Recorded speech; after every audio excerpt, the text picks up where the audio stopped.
So I had great support. We left about 8 o'clock in the morning and just swimming great. Felt great, the water felt great. It was just like glass on the water. After about 50 minutes of swimming, my legs froze.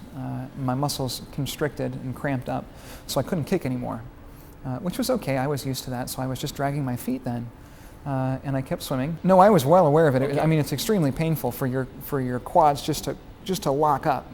After I lost the use of my legs, I just kept swimming, and after several hours, I never really felt the cold.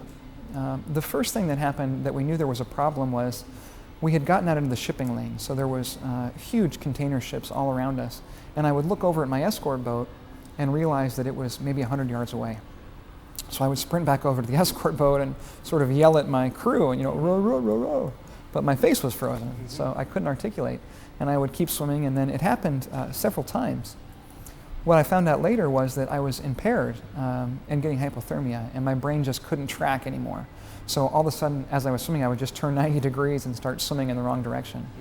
So they were very concerned. The second thing to have happen after I started losing the escort boat was that I would come up for the feed, and when they would stick the pole out, I couldn't grab the water bottle. And I thought they were moving the pole around. And what turned out was I had double vision, and I couldn't control my arms anymore.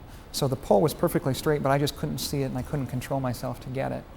So even through that, I continued to swim. The next problem that happened was I began to take unscheduled breaks and just lie actually face down in the water, which is very, very dangerous. The next thing to have happen was that my sinuses quit working. So when my face was in the water, there would be water dripping down into my lungs and into my stomach. And I remember that, and I couldn't figure out what was wrong. I realized it shouldn't be happening, but I didn't know what to do to stop it.